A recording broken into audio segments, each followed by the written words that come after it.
Well, I'm very pleased to see the approbation. You know, people from that generation of big stars on television get forgotten very quickly, but it's great to see today so many people taking trouble to come out and pay tribute to one of the great figures of British broadcasting.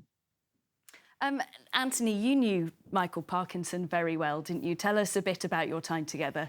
So I produced him on Radio 2, the Sunday supplement, for 12 years. So partly while the TV show was running. And I think the one thing that I would like to sort of highlight is he was a great champion of music. Everybody forgets that he was a great champion of music. I couldn't get away with doing a programme without a Sinatra track. There was a Sinatra track in every programme. Yeah. And he was very, very important to jazz in this country. There would be no Michael Bublé, I promise you, without Michael Parkinson. I promise you. He went to America, he found that album, he brought it back, he said, we're going to have to play this every week. We played every single track on that. Jamie Cullum would not exist in the same way without Michael Parkinson. He championed British jazz. There's a great British female jazz singer, Claire Teal, who had her own programme on Radio 2. Without Michael Parkinson, that wouldn't have happened. So it gives you another side to his personality. You know, he was a phenomenal journalist, aggressive, forensic, quite hard sometimes. But he was a complete softie when it came to the music. You'd look over and there'd be a little glint in his eye and a little tear that he'd wipe away. So, that's wonderful to hear. But you're right, in terms of his interviewing, he could interview anyone, couldn't he? And I wonder if I could ask you about this, Michael, because he was so versatile. And I think so many journalists today, I know myself included, look to Michael Parkinson as one of the best, someone to try to emulate. Well, very difficult to emulate these days because there's a real divide between people with real talent, who are the people that Michael used to go into conversation with, and people who are celebrities who are just famous for being famous on the front page of the tabloids for a few days. Wouldn't have interested Michael. He was a conversationalist. He idealized so many of the people that he got to interview. He must have thought he was dreaming quite often. You know, and my first guest tonight is Fred Astaire. I mean, my goodness me, he got to meet and know and have a conversation with. It wasn't a chat show; it was a conversation. And he listened, and his brilliant journalistic training enabled him to find the right questions to ask. He was in awe of his subjects, not in awe of himself. Was he ever daunted by his subjects? I'm sure he was. I expect it was that moment where the booker and the show said, I think we can get Jimmy Cagney on the show. I would imagine Parky being absolutely, what? I don't think, then it's hard work, but he would have been gobsmacked at the people he got to meet and talk to. Anthony, tell me a bit more about his easy style, because he must have made people feel so relaxed because there was a way in his interviewing style that he got the very best out of people, didn't he? Do you know what I think it is? It's tremendous preparation. So just listening to Michael there, the documents we used to do for Michael, for our interviews, and he loved the radio interviews, incidentally, because you got a whole half hour. It wasn't, you know, 6 people on a sofa. It was a whole half hour. But that document would be 16 pages long, A4 pages long. It wouldn't be a cut and paste from Wikipedia. And then he would read it, and he would read it over and over again. And researchers used to love working for him because you would hear the research coming out. And the other thing he did was he understood the nervousness that people have when they start to speak on national radio or television. So the first thing he would do, great lesson to me, was he would say, tell them what the first question is going to be. And here's another one for all you professional people, get the plug over first. Yeah.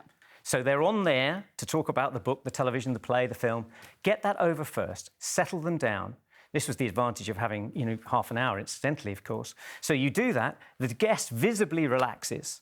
And then, because he had the time, he would just elegantly pick his way through that thing, and you would get all sorts of stuff. I remember him interviewing Hillary Clinton at the time of the Monica Lewinsky scandal, and anybody wanted to ask her was how did she feel about what was happening with her husband and Monica Lewinsky. And Michael was like, so imagine this, if you will. She was like Air Force One. I mean, I had security behind me. I had somebody who wanted to be in the studio with her. Michael, completely calm, completely relaxed. The only she's got a big historical book The only question everybody wants to know is, how are you handling Monica Lewinsky? And he did it by coming alongside her and talking about history and the way in which history was reported. And they were talking about Eisenhower and Churchill.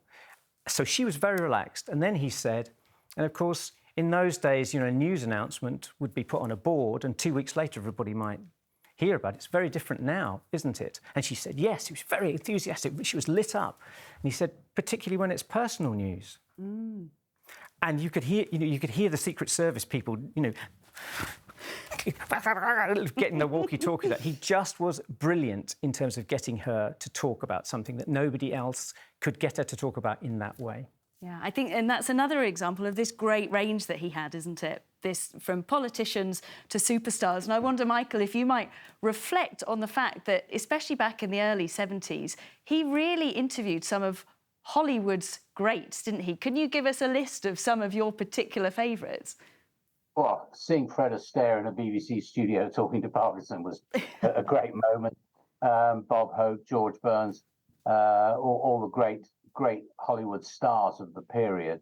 If you look back at his archive now, you've got a fantastic canon of work that will tell you so much about who the great figures of popular entertainment and indeed academe, David Attenborough, people like that, were happy to go on the show. All the greats, it's all there at length, intelligent, incisive, compelling, but always entertaining.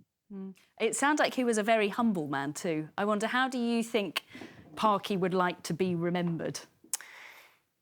Well, I think there's a clip somewhere of him talking about his father, and his father saying to him, you've done well, haven't you, Michael? You've had a bit of a career on television, you haven't had to work too hard, have you? You can feel me almost trying to slip into a Yorkshire accent. But at the end of it, his father said to him, but it's not like playing for Yorkshire, is it? And I think that's the thing, when he left the television series and he left the radio series at the same time, he gave me a present, and it was a beautiful note box from Asprey's, and it's inscribed, and it says on it, "Love and respect, the turn." And the turn was the old-fashioned thing for an entertainer. Not Michael Parkinson, not Sir Michael Parkinson, the turn. OK, brilliant. Anthony Cherry, thank you ever so much for your memories of Michael Parkinson tonight. And Lord Michael Grade, thank you too. Great to talk to you both. Thank you for coming on 5 News.